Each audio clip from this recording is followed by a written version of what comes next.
We're both dying. Have been dying for several years. This is our second video and we're really talented. Really? So, you're welcome. I was a very, very nervous child, and along with thinking that I was going to drown in my sleep because it was going to flood, after we moved to New Zealand I saw this documentary about Parkinson's. It was very entertaining.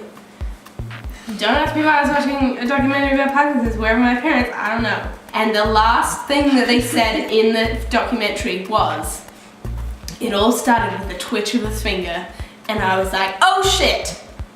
My finger twitches all the fucking time. Don't do that, because now you got me thinking about it. Yeah, but you're not a 7-year-old child, so you shouldn't be so worried about this. I have a specific memory of being at my grandparents' house and going to sleep and trying so hard not to twitch, but then I did twitch. I thought there was like slowly building Parkinson's disease. I was like, don't twitch, don't twitch, don't twitch, don't twitch, don't twitch. It was a scary time in my life, very scary time. Luckily, it's continued throughout my life. I'm still terrified of shit. What are you afraid of, Tui?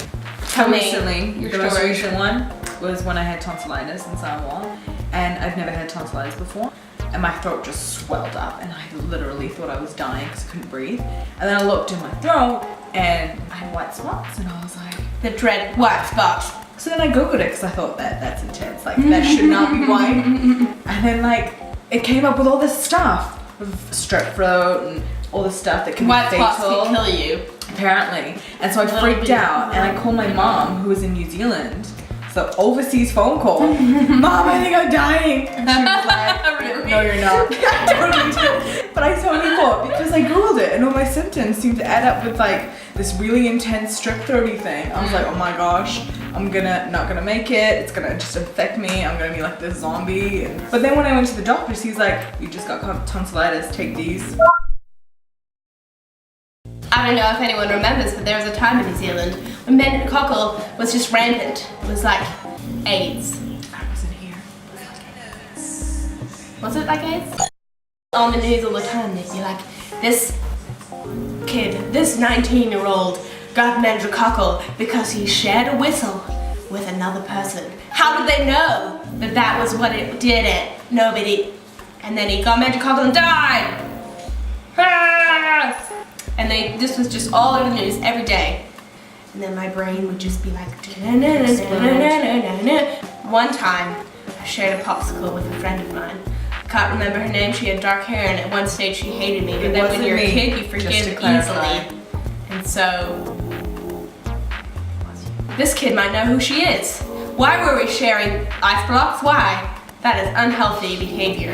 And I could have got meningococcal if you were a carrier, but you weren't, thankfully. But I shared it, and then I went home, and then I thought about it. And I was like, oh God, oh no. And I think I waited. Totally dying. I waited like a month. And I was like, okay. Is it too late? Today I don't have meningococcal, it's okay. Next day, okay, don't have meningococcal, okay. Still feel okay. And to this day, you know, I'm still counting down. Every morning I get up, I'm like, still healthy, so right. I was not excited about potentially having it. But I've got the shots, so. You're safe. So New Zealand was a test country. We could have all got meningitis or meningococcal, one of the two, but we didn't, thankfully. You know, but they wanted to test it on one of those small countries. There's only 4 million people in New Zealand. You know, they all die out. That's like not that many people, you know. That's cool. That's like less than a genocide. Pretty much. Some genocides. If you're a nervous This is the end of our video. Yeah. I'm gonna spit at you because I can't control my saliva.